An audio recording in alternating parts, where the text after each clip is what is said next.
Good day to each and everyone. I'm Danica Rane Amolat, and I am here to report about the chapter 15, which will be tackling all about the tourism and hospitality management education. So, before proceeding to our discussion, let's have our learning objective first. First is to differentiate schools abiding with laws from those that are not, and next to identify the requirements in the opening and operation of a tourism or hospitality management program and tourism related technical vocational programs. Next is to identify the laws governing various issues in the tourism and hospitality education, and there are approximately a total of 300 schools in the Philippines offering degree as well as a non-degree programs related to tourism and hospitality management.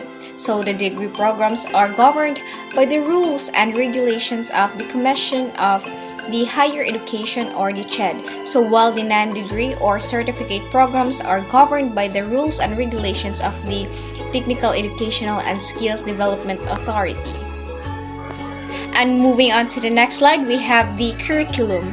So the curriculum of the BS in Tourism and BS Hotel and Restaurant Management programs of different colleges and universities around the country should be compliant with CHED Memorandum Order number 31 series of the 2001. So the changes in the curriculum in the BS Tourism and BS Hotel and Restaurant Management programs of the different colleges and universities should remain relevant to the needs of the global and local tourism industry in order to make the graduates employable.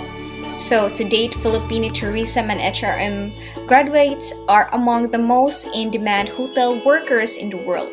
So approximately every 4 years, the curricula of these two courses program are updated by the CHED upon recommendation of the technical panel of these courses who comprise experts in the industry and in the academy.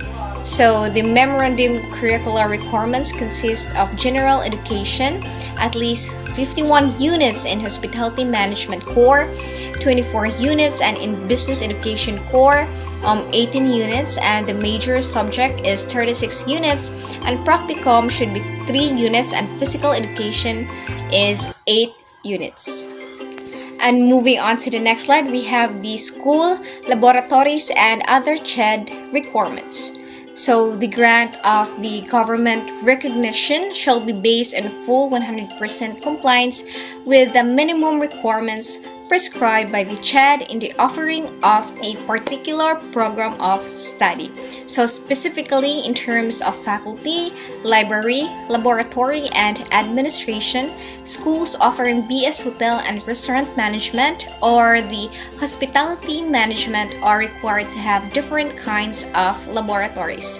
So this includes the kitchen laboratory for food preparation, mock-up guest room for housekeeping, front office for simulation, mock-up restaurant for food and bar services, and a computer laboratory for a computer subjects. So for schools seeking to operate for the first time a BS HRM or hospitality management program, they need to secure a government permit from CHED.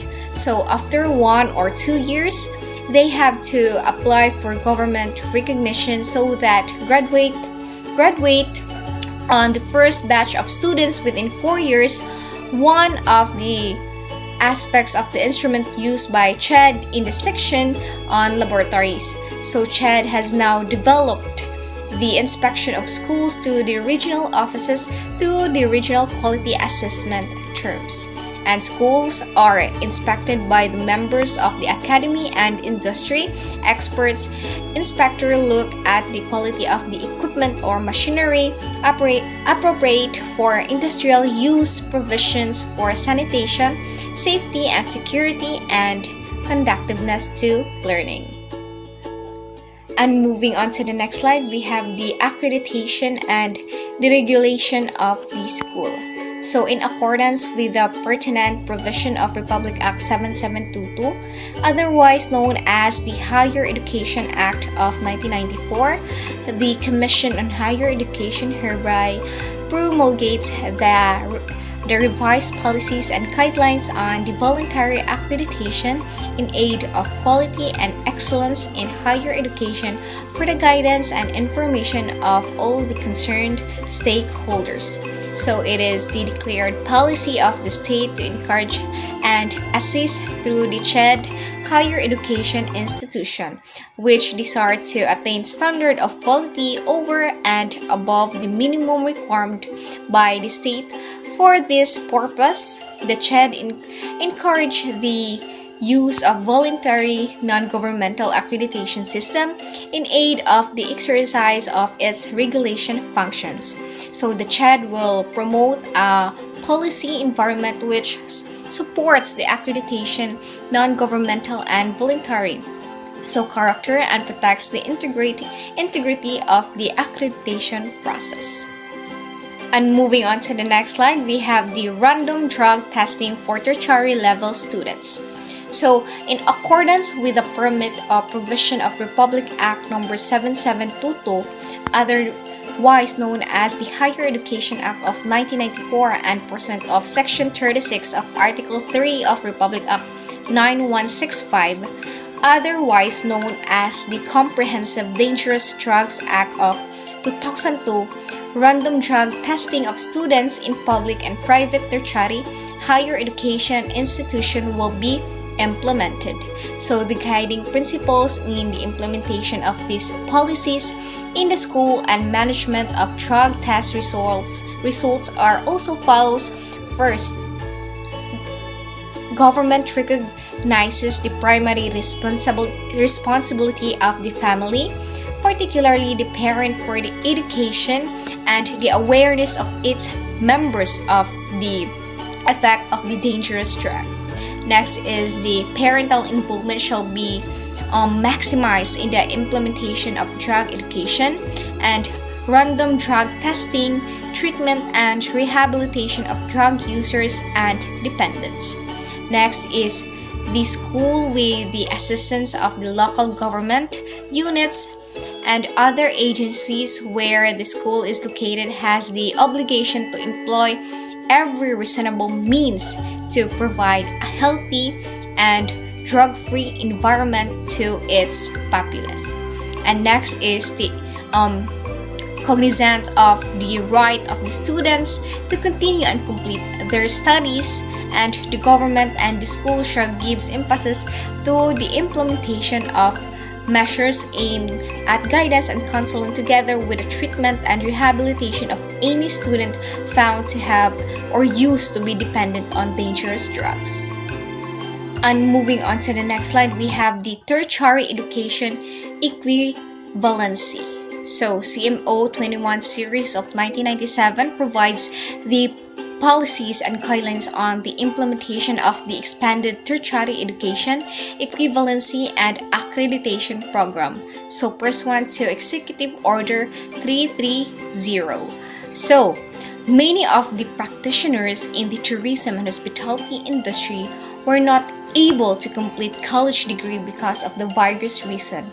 Some have become very successful and distinguished in their careers as chef, hotel management, restaurant manager, and travel agents. So ETEAP simply recognizes those skills and expertise gained from many years of experience as equivalent of a number of subjects in a standard bachelor's program.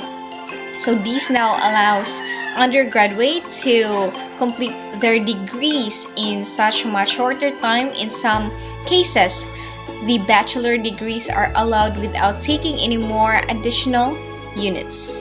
And moving on to the next slide, we have the foreign students. So they have been a number of CHED memorandum issued in relation to processing foreign students in the Philippines. So CMO 53 1997, amendments to CHED Memorandum Order No. 2, Series of 1994, Republic Act, the implementing guidelines on the entry and stay of foreign students in the Philippines, and the establishment of interagency committee for the purpose to conform with Executive Order Number 423, signed on 25 June 1997, amending Executive Order Number 188. So, education institution with foreign students, SIM-O 1996, submission of reports on the foreign students with expired visas and derogatory records, and SIM-O 15 1995, general procedures in the processing entry of and stay of foreign students. And next is the SIM-O 1994, rules and regulations to implement EO number 188. So the entry and stay of foreign students in the Philippines and establishment of an interagency committee for the purpose. And the typical foreign student enrolled in the Philippine schools is granted student visa, travels to his home country once or twice a year, rents a studio or apartment, and visit tourist spot in the country.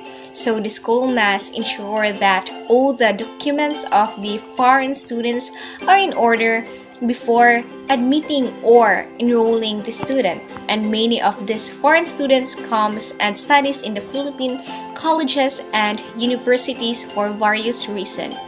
Interviews with a sample of over 100 foreign students indicate that the top 5 reasons for studying in the Philippines are reasonable cost of education, best chance to learn and acquire proficiency in English language, and C is relatively good quality of education.